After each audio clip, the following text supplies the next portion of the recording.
Era um daqueles dias perfeitos de outono tão comuns nas histórias e tão raros na vida real. O tempo estava quente e seco, ideal para amadurecer um campo de trigo ou de milho. Dos dois lados da estrada, as árvores mudavam de cor. Os choupos altos ganhavam um tom amarelo amanteigado, enquanto as sumagreiras, que invadiam o caminho, se tingiam de um vermelho violento.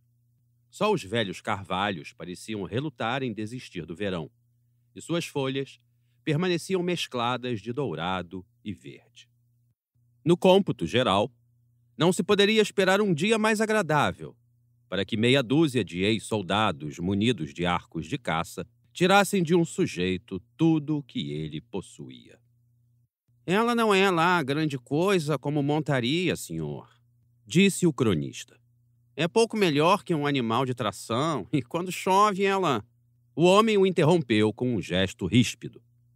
"Escute aqui, amigo. O exército do rei paga um bom dinheiro por qualquer coisa que tenha quatro patas, e pelo menos um olho. Se você fosse doido varrido e montasse um cavalinho de pau pela estrada, mesmo assim eu o tomaria de suas mãos." O líder do grupo tinha um ar de comando. O cronista calculou que devia ter sido um oficial subalterno não fazia muito tempo.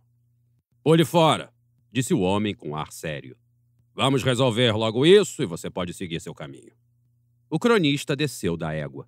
Já tinha sido assaltado antes e sabia, quando não havia nada a ganhar com uma discussão.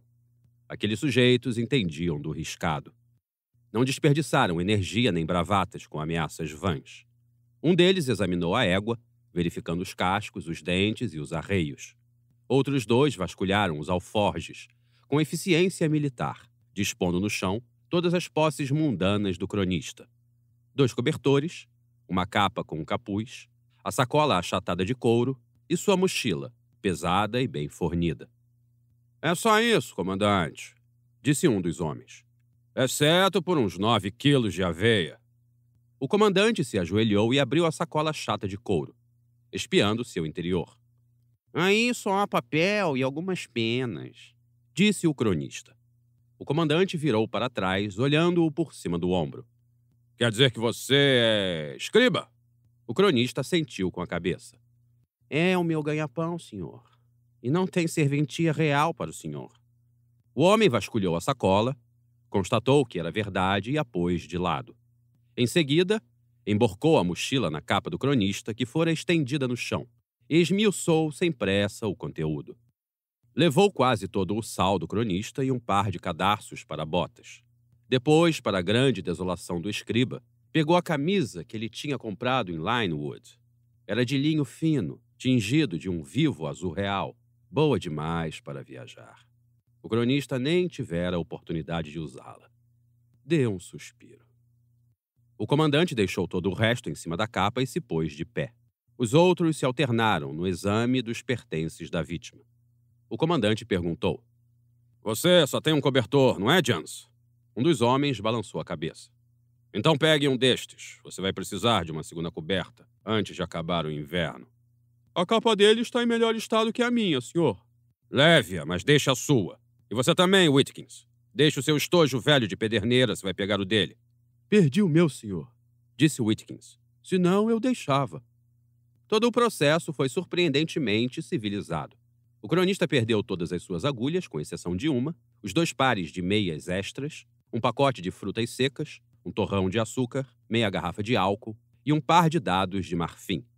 Deixaram-lhe o resto da roupa, sua carne defumada e metade de um pão de centeio incrivelmente dormido. A sacola achatada de couro continuou intacta. Enquanto os homens repunham as sobras na mochila, o comandante se dirigiu ao cronista. "Então, vamos ver a bolsa de moedas." O cronista entregou. "E o anel?" "Ele quase não tem prata", resmungou o escriba, enquanto o tirava do dedo. "Que é isso no seu pescoço?"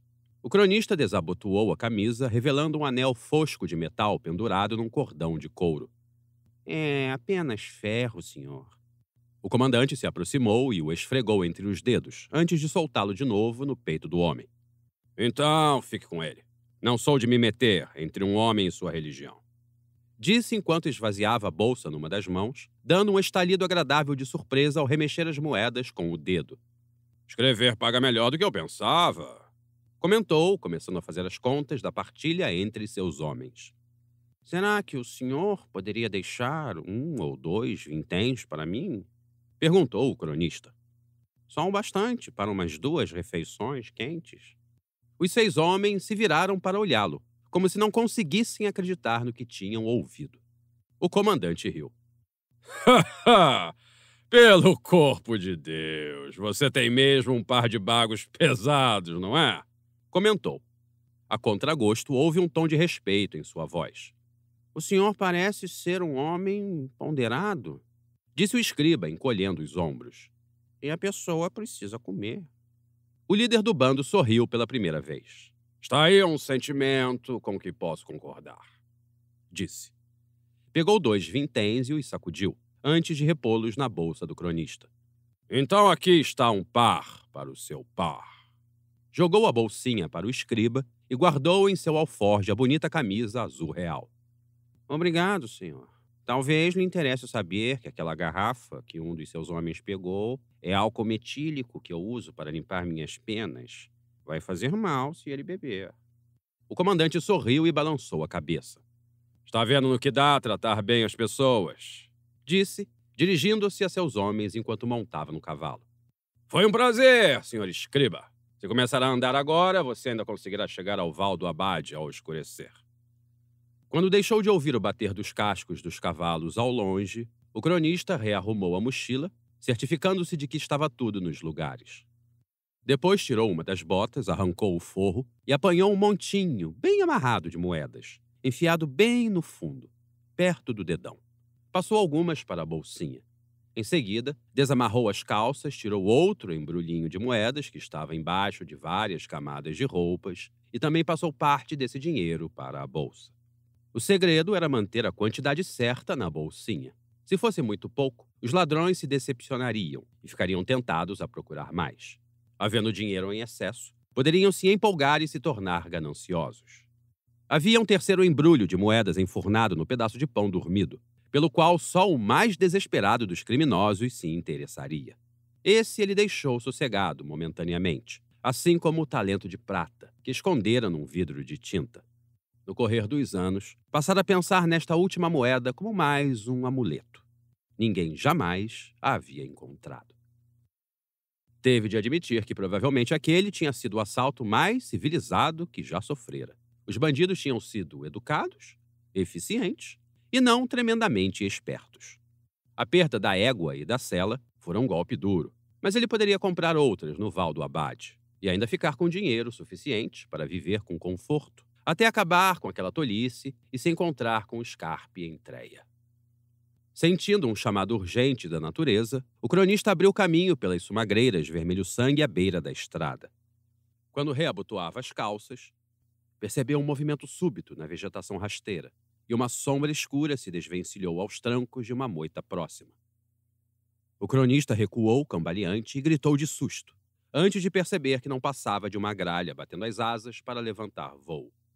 Rindo de sua tolice, endireitou a roupa e voltou para a estrada por entre as sumagreiras, afastando os fios invisíveis de teia de aranha que haviam grudado em seu rosto e faziam cócegas. Ao pendurar no ombro a mochila e a sacola, descobriu que se sentia admiravelmente bem disposto. O pior já havia passado e não fora tão mal assim. Uma brisa soprou por entre as árvores, fazendo as folhas dos choupos rodopiarem no ar, feito moedas douradas, descendo sobre a estrada de terra esburacada. Estava um dia lindo.